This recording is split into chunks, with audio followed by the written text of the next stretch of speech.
Chirag ji, thank you so much for joining ANI for this interview. इतने busy schedule के बाद भी आप समय दे रहे हैं। मेरा पहला सवाल ये है, जो SIR को लेके एक विवाद चल रहा है कि चुनाव से जस्ट पहले SIR लाने की ज़रूरत क्या थी। जो क्रिटिक्स हैं वो कह रहे हैं कि 60 लाख वोट कट जाएंगे, जिसमें मेजॉरिटी माइनॉरिटीज़ होंगी, ट्राइबल्स होंगे, शेड्यूल कास्ट होंगे। तो आपको क्या लगता है SIR को लेके क्या नुकसान होगा NDA को? देखिए, मैं कतई नहीं मानता कि एनडीए को या किसी को भी नुकसान होगा। नुकसान सिर्फ उस सोच को होगा जो समाज में एक असामाजिक तत्वों के माध्यम से चुनाव प्रणाली को प्रभावित करने का प्रयास करती हैं। ऐसे में एसआईआर की जो प्रक्रिया है, इसको लाने के पीछे का उद्देश्य ये रहा है कि जो ऐसे लोग हैं जो निवासी नहीं हैं हमारे देश के, जो दूसरे देश से आए हुए हैं, जिन्हें हम लोग घुसपैठिया कई बार हम लोग कहते हैं, या जो विदेशी हैं, ऐसे लोगों को चिन्हित कर कर इस प्रक्रिया से बाहर किया जाए। ये एक बहुत बड़ा अधिकार होता है। मताधिकार हमारे देश के सबसे बड़े अधिकारों में से एक है। इसका कोई नाजायज़ लाभ उठाए, ये कतई उचित नहीं है और ऐसे नहीं होने दिया जाना चाहिए। और समय समय पर इसीलिए इस प्रक्रिया का पालन भी किया जाता है। देश जब से आज़ाद हुआ 4 बार इस प्रक्रिया का पालन किया जा चुका है। इस बार भी कारण इसके पीछे विपक्ष ही रहा है, क्योंकि विपक्ष ही बार बार हर चुनाव के बाद चुनाव आयोग का दरवाज़ा खटखटाता था और बार बार ये शिकायत करता था कि वोटर लिस्ट में धांधली हुई है, वोटर लिस्ट में गड़बड़ी हुई है। लोकसभा चुनाव के बाद भी इन लोगों ने ऐसा ही किया, दिल्ली चुनाव के बाद, महाराष्ट्र के चुनाव के बाद, तो अभी तक ये लोग हम लोग को कोसते ही इसी बात को कहकर हैं कि आप लोगों ने वोटर लिस्ट में धांधली की है। तो ऐसे में जब आप इस बात का अविश्वास पैदा कर रहे हैं कि वोटर लिस्ट में किसी तरीके की धांधली हुई है या वो प्रक्रिया सही नहीं है, तो उसको सुचारू करने के लिए या उसको सही करने के लिए एक इंटेंसिव रिवीजन की ज़रूरत थी और उसी को आज अपनाया जा रहा है। पर आज जब उस इंटेंसिव रिवीजन को अपनाया जाता है तो विपक्ष फिर से भ्रमित करने का काम करता है कि भाई वोटर लिस्ट के साथ हम लोग छेड़छाड़ कर रहे हैं, बल्कि इस प्रक्रिया को सेम उसी रूप में अपनाया जा रहा है जिस रूप में इससे पहले में इस प्रक्रिया का पालन किया गया था। सिर्फ पूरा का पूरा फॉर्मेट वैसा ही, सिर्फ अगर इसमें एक बदलाव किया गया है तो सिर्फ टेक्नोलॉजी को लेकर बदलाव हुआ है। पहले आपको फिजिकली जाके डॉक्यूमेंटेशंस आपको सबमिट करने होते थे, अब आप इसको ऑनलाइन भी कर सकते हैं। इसके अलावा इसके प्रोसेस में कहीं कोई और बदलाव नहीं किया गया है। आप जाएंगे चुनाव आयोग शिकायत करने, चुनाव आयोग आपकी शिकायत को गंभीरता से लेते हुए जब उसके लिए एक रास्ता निकालता है, उस रास्ते पे भी आपको शिकायत होती है। हकीकत ये है, विपक्ष ने एक नए राजनीति का तरीका ढूंढ लिया। आजकल ये लोग हर विषय को लेकर जनता को भ्रमित करने का कार्य करते हैं। उदाहरण के तौर पर लोकसभा का जब चुनाव हुआ, इन्होंने पूरा चुनाव ये कहते हुए इन लोगों ने बता दिया कि अगर मोदी तीसरी बार आ गए तो देश से आरक्षण समाप्त हो जाएगा, संविधान की हत्या हो जाएगी, लोकतंत्र की हत्या हो जाएगी। आज 1 साल से ज़्यादा हो गया चुनाव हुए, नई सरकार बने हुए।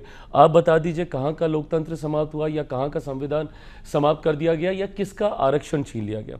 इसी प्रकार इन लोगों ने CA जब आया था, एक नागरिकता देने वाले कानून को इन लोगों ने नागरिकता छीनने वाला कानून बताकर देश भर में आगजनी का माहौल बना के रखा था।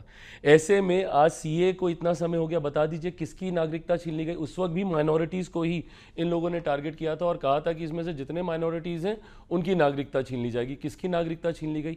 अब उसी प्रकार SIR को लेकर भी, और इसमें भी माइनॉरिटीज़ को ही भ्रमित किया जा रहा है कि भाई माइनॉरिटीज़ की नागरिकता छीन ली जाएगी। बल्कि जो आंकड़े सामने आए हैं, अगर मैं बिहार की मैं बात करूँ तो उसमें पटना, जो कि अर्बन वोटर्स हैं, जिसको कहीं ना कहीं आप NDA का वोटर, भाजपा का वोटर कहा जाता है, सबसे ज़्यादा तो वहाँ से लोगों के नाम कटे हैं।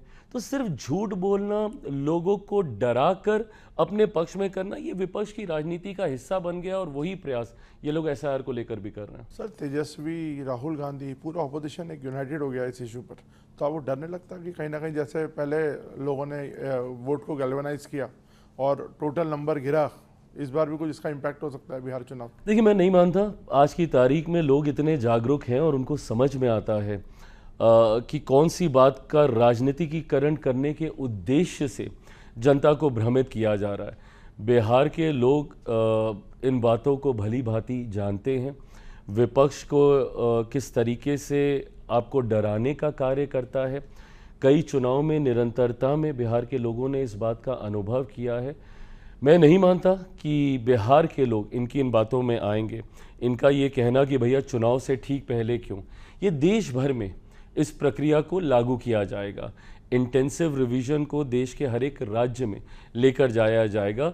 ये संजोग है कि सबसे पहले बिहार में चुनाव हो रहे हैं, तो इसीलिए इसका असर पहले बिहार में दिखेगा। बट मैं नहीं मानता कि विपक्ष की बातों में बिहारी आने वाला है। कुछ लोगों का कहना है कि इन्हीं सेव वोटर्स ने लोकसभा में भी रिजल्ट, जो चुनाव के नतीजे आए, वही इम्पैक्ट हुआ, तो फिर अब अचानक से बदलने की क्या जरूरत पड़ गई?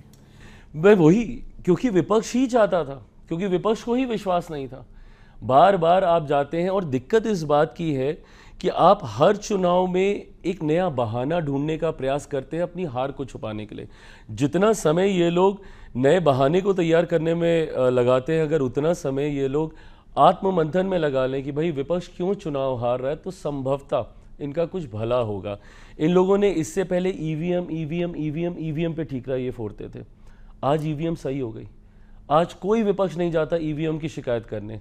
क्यों? क्योंकि अब इन लोगों को एक नया बहाना मिल गया है, वो है वोटर लिस्ट में धांधली। जी, अब आपको क्या लगता है कि आप, जैसे हमने देखा लगातार विपक्ष का रोल आप भी कई बार प्ले करते हैं अपनी पार्टी, अपनी गठबंधन में। आप कहते हैं कि यहाँ पे लॉ एंड ऑर्डर की प्रॉब्लम्स हैं, गवर्नेंस की इश्यूज हैं, इसको हम किस तरह से देखते हैं? कभी आप बोलते हैं मैं सब जगह से चुनाव लड़ूंगा, तो कहीं ना कहीं आपको लगता है you are playing ball within the गठबंधन ओनली?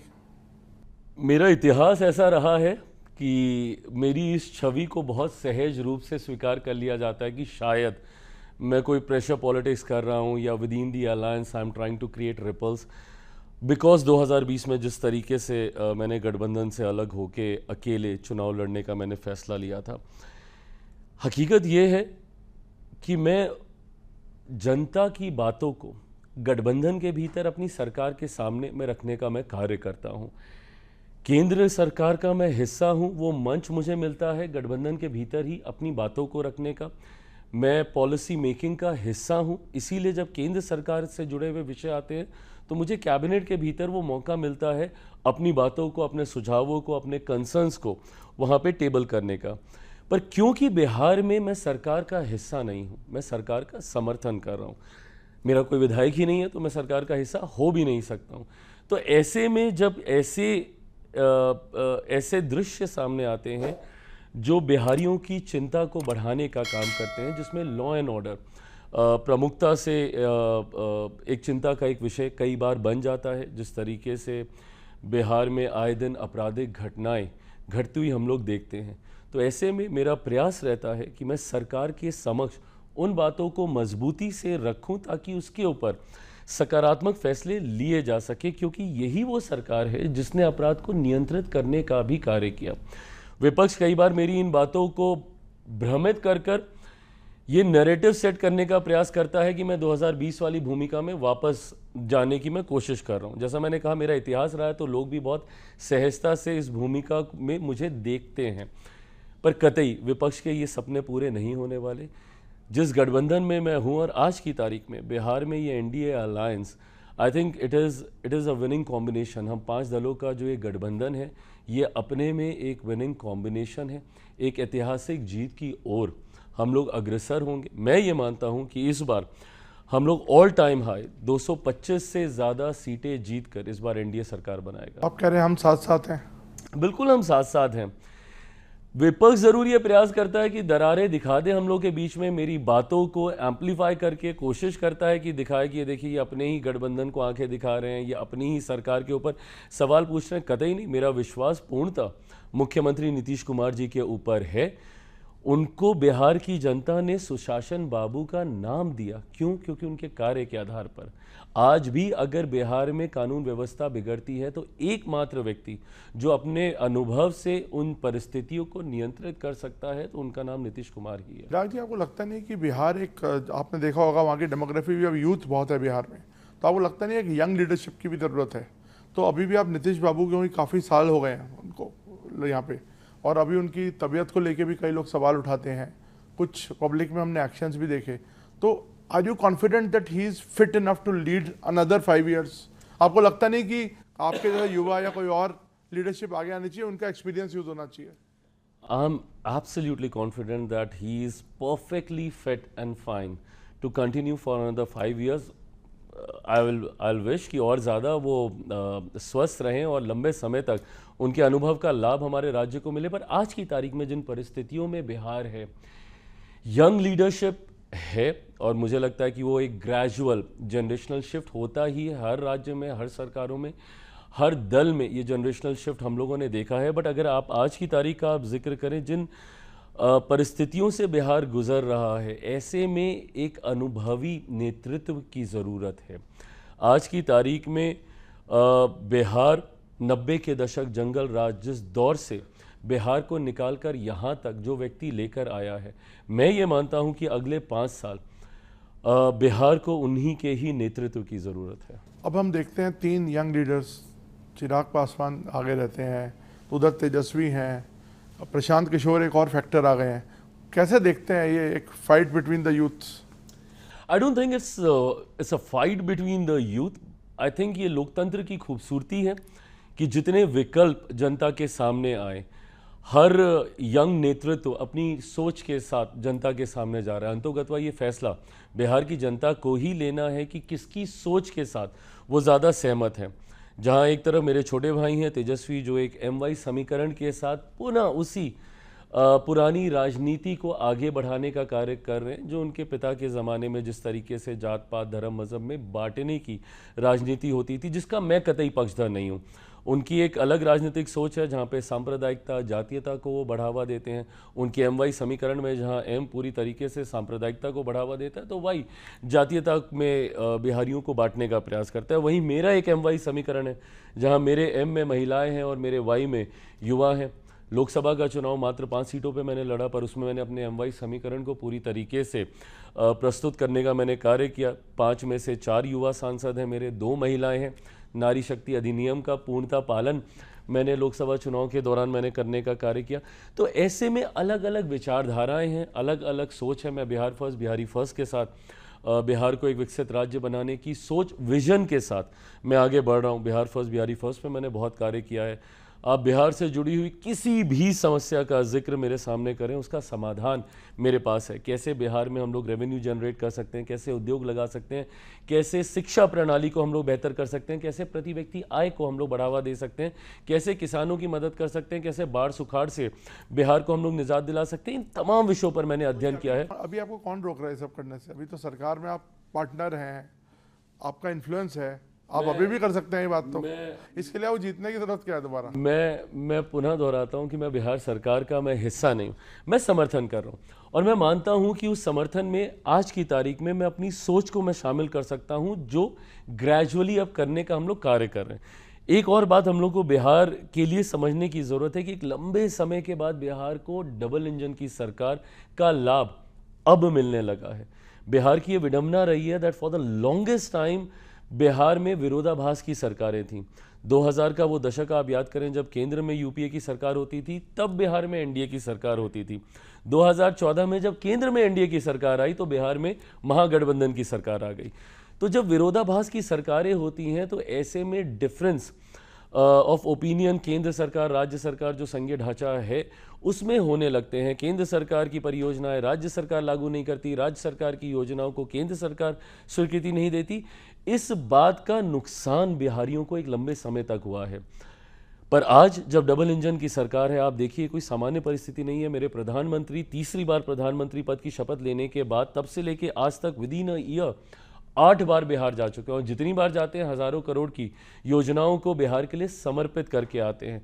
तो ऐसे में अब धीरे धीरे वो विकसित बिहार बनने की ओर बिहार और बिहारी बढ़ चुके हैं, और ऐसे में बिहार फर्स्ट, बिहारी फर्स्ट का भी एक योगदान है। पीके का कितना बड़ा फैक्टर है? क्योंकि वो कहते हैं कि स्पेशल स्टेटस की बात होती है, और जब प्रधानमंत्री बाहर जाते हैं तो बुलेट ट्रेन की बात करते हैं, यहाँ आते हैं तो इतने बड़े प्रोजेक्ट्स, उनके विजनरी प्रोजेक्ट्स नहीं होते।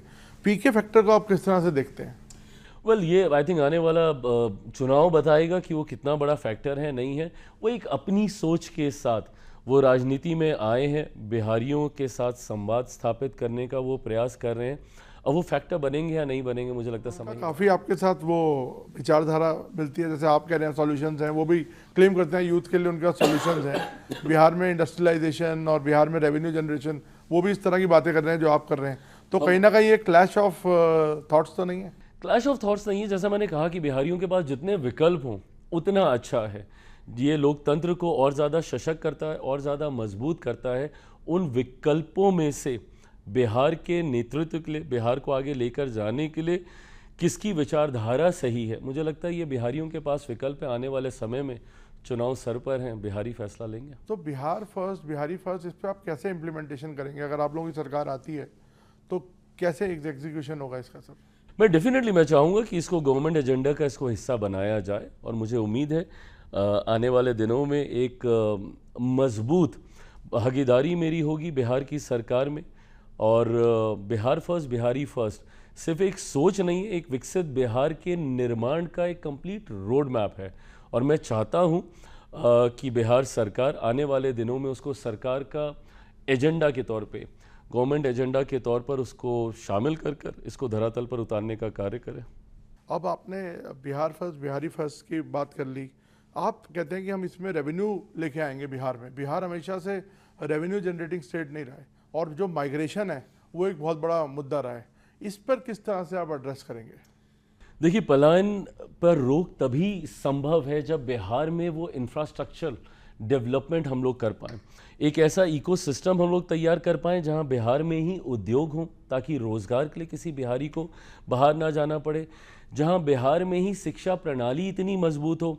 आज की तारीख में मुझे इस बात की तकलीफ होती है जब मैं देखता हूं कि मेरे बच्चे कोटा जाते हैं पढ़ने के लिए। अब कोटा में पढ़ने वाला बिहारी, पढ़ाने वाला बिहारी, अधिकांश शैक्षिक संस्थानों के मालिक वहां पे बिहारी, पर व्यवस्था राजस्थानी। ये व्यवस्था जब तक हम लोग पटना में, भागलपुर, दरभंगा, अलग अलग जिलों को चिन्हित कर कर जब तक हम लोग वो एजुकेशनल हब नहीं बनाएंगे, तब तक इस व्यवस्था को, जो बच्चे जो बाहर जाते हैं उसको हम लोग रोक नहीं पाएंगे। अब होता क्या है कि जब बच्चा पढ़ने के लिए बाहर जाता है उसके बाद वो वहीं से दूसरे राज्यों में जाकर नौकरी ढूंढता है, वहीं पे नौकरी करता है, वहीं पे घर खरीदता है, वहीं पे शादी करता है, वहीं पे बच्चे पैदा करता है और फिर उसी राज्य का या उस देश का होके रह जाता है जिस देश में वो पलायन करके गया। ऐसे में ये तभी रुकेगा जब हम लोग बिहार में उस तरीके का एक इकोसिस्टम हम लोग तैयार करेंगे जिसके लिए उद्योगों का भी एक बहुत महत्वपूर्ण रोल है। जब तक बिहार में रोजगार के अवसर बिहारियों को अपने राज्य में ही नहीं मिलेंगे, ये पलायन नहीं रुकेगा। जैसा मैंने कहा कि अब धीरे धीरे डबल इंजन की सरकार में उस व्यवस्था को तैयार किया जा रहा है। मेरे मंत्रालय के माध्यम से ही हज़ारों करोड़ की उन योजनाओं को बिहार के लिए मैंने भी समर्पित किया है, जिसके माध्यम से प्रसंस्करण से जुड़े हुए फूड प्रोसेसिंग यूनिट्स आने वाले दिनों में बिहार में आपको देखने को मिलेंगे। इससे ना सिर्फ जॉब क्रिएशन होगा बल्कि किसानों की भी आर्थिक मदद होगी। कृषि प्रधान प्रदेश है मेरा, और साथ ही साथ जिस रेवेन्यू जनरेशन का आप बात कर रहे हैं वो राजस्व भी हम लोग बिहार के लिए बढ़ाने में कामयाब रहेंगे। सर, राहुल गांधी भी इस बार काफ़ी एक्टिव हैं कांग्रेस पार्टी, तो कुछ आपको लगता है उसका इम्पैक्ट होगा? पुनः आने वाला समय बताएगा। कांग्रेस जिस मजबूत परिस्थिति में आज़ादी के बाद रही बिहार में, मेरी समझ के परे है कि कैसे उन्होंने धीरे धीरे करते करते अपनी पूरी ज़मीन ही खो दी और आज एक क्षेत्रीय दल की पुछलग्गू पार्टी की तरह बिहार में वो भूमिका निभाती है। मैं मानता हूं कि कांग्रेस के पास एक लंबा समय था, निरंतरता में दशकों तक उनके मुख्यमंत्री रहे, उनके नेतृत्व वाली सरकार बिहार में रही। अगर वो चाहते, अगर बिहार के विकास को लेकर, इवन फॉर दैट मैटर देश के विकास को लेकर, जिस डबल इंजन की सरकार का आज हम लोग जिक्र करते हैं, वो लंबे समय तक आज़ादी के बाद टिल ऑलमोस्ट लेट 80s तक वो सरकार डबल इंजन वाली बिहार और बिहारियों को मिली थी। अगर कांग्रेस के पास विकास की वो सोच होती, वो विजन होता, वो आइडियोलॉजी होती, तो शायद आज बिहार इन परिस्थितियों में नहीं होता। तो जब उस वक्त नहीं कर पाए, जब इनके पास पूर्ण बहुमत की सरकारें केंद्र में बिहार में होती थी, तो आज एक गठबंधन का छोटा सा हिस्सा होकर राहुल जी या कांग्रेस कुछ कर पाएगी, मुझे नहीं लगता। और लॉ एंड ऑर्डर को कैसे इम्प्रूव किया जाएगा सर? क्योंकि आपने खुद अभी हाल में देखे कितने बड़े बड़े वहाँ पे वारदातें हुई और आपने उस पर सवाल भी उठाए। प्रशासन को इसके लिए और ज़्यादा मुस्तैद होना पड़ेगा, प्रशासन को और ज़्यादा तत्परता दिखानी होगी। अपराधियों को लेकर कन्विक्शन रेट पर हम लोग को काम करने की ज़रूरत है। कई बार अपराधी पकड़े जाते हैं, तथ्यों के अभाव में वो छूट जाते हैं। ऐसे में मैं ये मानता हूं कि लोकल एडमिनिस्ट्रेशन, स्थानीय प्रशासन की एक अहम भूमिका इसमें है, एक महत्वपूर्ण भूमिका स्थानीय प्रशासन की है। पर पुनः मैं दोहराऊंगा कि मेरा विश्वास मुख्यमंत्री पर है, 90 के दशक में जिस तरीके से बिहार था, जिस जंगल राज से बिहार को मुख्यमंत्री जी ने निकालने का काम किया, यही कारण है 2005 से 2010 का जो उनका कार्यकाल था, स्वर्णिम काल के तौर पर बिहार और बिहारियों के लिए देखा जाता है। उसी वक्त उनको सुशासन बाबू के नाम से भी लोगों ने सम्मानित करने का कार्य किया। तो मैं मानता हूं कि उनके पास वो अनुभव है और धीरे धीरे उन परिस्थितियों को वापस नियंत्रित कर लिया जाए। मैं आखिरी में एक बार फिर से उस पर आता हूँ, सवाल पे जो इलेक्शन कमीशन का बड़ा मुद्दा चल रहा है। आपको लगता है कि इलेक्शन कमीशन एक बिल्कुल फेयर प्रोसेस को फॉलो कर रहा है? क्योंकि कल उन्होंने, तेजस्वी यादव ने कोई प्रेस कॉन्फ्रेंस करके दिखाया कि मेरा नाम वोटर लिस्ट में नहीं है, फिर इलेक्शन कमीशन ने कहा इनका नाम वोटर लिस्ट में है, शायद उनके उसको फिर दोबारा तलब किया गया कि उसको वेरीफाई करेंगे। तो इस संशय की स्थिति को आप कैसे देखते हैं? संशय की स्थिति बनाने का काम कौन कर रहा है? यही विपक्ष के लोग कर रहे हैं। बताइए, आप नेता प्रतिपक्ष हैं बिहार में और आप एक प्रेस वार्ता करते हैं और उसमें आप खुलासा करते हैं कि आपका नाम नहीं है, जबकि तुरंत चुनाव आयोग उसका खंडन करता है और वो पूरी सूची जारी करता है जिसमें उनका भी नाम मतदाता सूची में है। अब ऐसे में सवाल उठ रहे हैं कि क्या उनके पास 2 वोटर कार्ड हैं, क्या उनके पास 2 वोटर आईडी हैं? और अगर 2 वोटर आईडी हैं तो इसी प्रक्रिया को सुनिश्चित करने के लिए कि जो डुप्लीकेसी ऑफ द वोटर है वोटर लिस्ट में, उसको निकाला जाए। तो अगर नेता प्रतिपक्ष के पास ही 2-2 वोटर आईडी कार्ड हैं तो ये तो बहुत चिंता वाली बात है ना। और इसी चिंता को, जो कि चुनाव आयोग की भी रही है और जो कि विपक्ष की भी रही है, ताजुब मुझे तब होता है कि जिस प्रक्रिया पे आप सवाल उठा रहे हैं, जिस वोटर लिस्ट के ऊपर आप सवाल उठाते थे, डुप्लीकेसी ऑफ द वोट को लेकर ही आप सवाल उठाते थे, बट वो तो आप खुद ही कर रहे हैं। और अगर एक नेता प्रतिपक्ष के पास 2-2 वोटर आईडी हैं तो इससे बड़ी चिंता की बात और कोई हो नहीं सकती है। और इस प्रक्रिया के माध्यम से उसी को फिल्टर आउट करने का कार्य चुनाव आयोग कर रहा है। सर, आपकी पार्टी पे आते हैं, अब आप कितनी सीट्स पे लड़ रहे हैं और आप खुद लड़ रहे हैं क्या असेंबली? अब इस पे आपने मतलब एक बहुत क्वेश्चन मार्क छोड़ा हुआ है, लोग एनालाइज कर रहे हैं इसको बार बार। ये क्वेश्चन मार्क ज़रूर मैंने छोड़ा हुआ है क्योंकि अभी पार्टी को इसके ऊपर अंतिम मोहर लगानी बाकी है। जब मैं कहता हूं कि पार्टी को फैसला लेना है तो छूटते ही मुझसे सवाल पूछा जाता है कि भैया आप ही पार्टी हैं, सर्वो सर्वा आप ही अपनी पार्टी के, आप अगर चुनाव लड़ना चाहेंगे तो पार्टी में कौन आपको रोकेगा? मैं बिल्कुल मानता हूं इस बात को। काउंटर क्वेश्चन आपका आता है, उससे पहले ही मैंने ये जवाब दिया कि मैं मानता हूं इस बात को। पर हकीकत ये भी है कि जब मैं कहता हूं कि पार्टी को इसमें अंतिम फैसला लेना है, क्योंकि पार्टी अभी इसके ऊपर सर्वे कर रही है, मंथन कर रही है, इसके ऊपर अभी विद इन द पार्टी चर्चा हो रही है कि क्या मेरे चुनाव लड़ने से पार्टी को लाभ है। ये प्रयोग कई बार कई दलों ने किया है। भारतीय जनता पार्टी ने कई बार इस प्रयोग को किया जब उन्होंने अपने सांसदों को विधानसभा के चुनाव में उतारने का काम किया, कई केंद्रीय मंत्रियों को उन्होंने विधानसभा के चुनाव में उतारने का काम किया और कई बार उनको उसका लाभ भी मिला है। ऐसे में क्या मेरे विधानसभा के चुनाव लड़ने से मेरी पार्टी को इसका लाभ होता है? क्या मेरे गठबंधन को इसका लाभ होता है? क्योंकि कई बार ये भी देखा गया है कि जब कोई बड़ा नेता विधानसभा का चुनाव लड़ने के लिए उतरता है तो पूरा सिस्टम पार्टी का, पूरा संगठन पार्टी का उन्हीं के चुनाव को मैनेज करने में लग जाता है। तो क्या कहीं इसका नुकसान हम लोग को नहीं होगा? इन तमाम चीज़ों को लेकर पार्टी अभी चर्चा कर रही है। मेरी आप व्यक्तिगत राय पूछें तो मैं ज़रूर चाहता हूँ कि मैं बिहार विधानसभा का मैं चुनाव लड़ूँ। मेरा राजनीति में आने का कारण ही बिहार और बिहारी रहे हैं। सब जानते हैं कि मैं दिल्ली में रहा हूँ, दिल्ली में पला बढ़ा हूँ, मुंबई में मैंने काम किया और मैंने देखा है किस तरीके से कठिन परिस्थितियों में बिहारी दूसरे राज्यों में रहने के लिए मजबूर हैं। ऐसे में उस वक्त ये फैसला लेना कि मुझे वापस बिहार जाना है, इसी सोच के साथ था कि बिहारियों के खोए हुए गौरव को, बिहारियों की परिस्थिति को कैसे बेहतर किया जा सके। तीसरी बार का सांसद हूँ, इस बात का अनुभव मैं कर चुका हूँ कि केंद्र में रहकर जिस बिहार फर्स्ट बिहारी फर्स्ट की सोच को मैं धरातल पर उतारना चाहता हूँ वो केंद्र में रहकर संभव नहीं होगा। इसके लिए बिहार वापस जाना होगा। ये बड़ी बात आप बोल रहे हैं कि मतलब अब रुख बिहार की तरफ है। बिल्कुल। तो मतलब आगे की पॉलिटिक्स आप अब दिल्ली में रहकर नहीं बिहार में रहकर करना चाहते हैं? जैसे मैंने कहा कि मेरा राजनीति में आने का कारण ही बिहार और बिहारी रहे हैं और ऐसे में मैं दिल्ली में रहकर मैं उन व्यवस्थाओं को वहाँ पे स्थापित कर सकूँ जिस सोच, जिस उद्देश्य के साथ मेरा राजनीति में आना हुआ, वो नहीं संभव हो पा रहा है। तो ऐसे में मैं चाहता हूँ कि अब मैं बिहार की तरफ अपना रुख करूँ। और कितनी सीट्स आप लड़ना चाहते हैं, मतलब ये भी तो बताइए थोड़ा, कितनी सीट्स आपकी पार्टी को? मैं गठबंधन धर्म की मर्यादा को तोड़ूंगा अगर मैं सीटों को लेकर, सीटों की संख्या को लेकर, सीटों के चयन को लेकर कोई भी चर्चा सार्वजनिक मंच पर पहले करूं और गठबंधन के भीतर बाद में करूं। मुझे लगता है अभी ये सारी बातें गठबंधन के भीतर होनी बाकी हैं, जल्द हो जाएंगी, बहुत एमिकेबली हो जाएंगी। विपक्ष कई बार हम लोग पक्का एमिकेबली हो जाएंगे, पक्का एमिकेबली हो जाएंगी। लोकसभा के वक्त भी ये प्रश्न चिन्ह हम लोग की तरफ ज़्यादा थे कि एनडीए में कैसे सीटों का बंटवारा होगा, जबकि ये परेशानी महागठबंधन की ओर ज़्यादा है। लोकसभा के दौरान भी बहुत एमिकेबली हो गया था, उतनी ही सहजता से विधानसभा में भी हो जाएगा। कुछ नंबर तो दीजिए सर, कितने जीतने की आपको लगता है इस बार चांस है? मैं स्ट्राइक रेट पे ज़्यादा काम करूंगा पुनः लोकसभा की तरह, और मैं चाहूँगा कि मैं जितनी सीटें लूँ उतनी जीतूँ। लोकसभा में मेरा 100% स्ट्राइक रेट रहा, विधानसभा में भी मैं अपना 100% मैं स्ट्राइक रेट में रखना चाहता हूँ, उसको बरकरार रखना चाहता हूँ।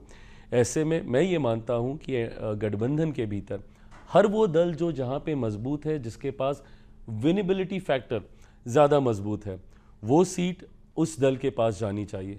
So rather than the number of seats, my fight would be for the quality of seats. तो चिराग जी, लास्ट में बोल रहा हूँ, इसका इंटरप्रिटेशन हम ये बोल सकते हैं that you are more keen now to play a greater role in Bihar than in Delhi. Of course, yes. I see myself more in Bihar now. Role का जब आप जिक्र करते हैं, उसके आसपास बहुत सारे प्रश्न चिन्ह खड़े हो जाते हैं। मेरी भूमिका गठबंधन के एक मजबूत सहयोगी के तौर पर गठबंधन के नेतृत्व वाली सरकार के माध्यम से बिहार को एक विकसित राज्य बनाने की होगी। Thank you Chirag ji, thank you for talking to us. Thank you.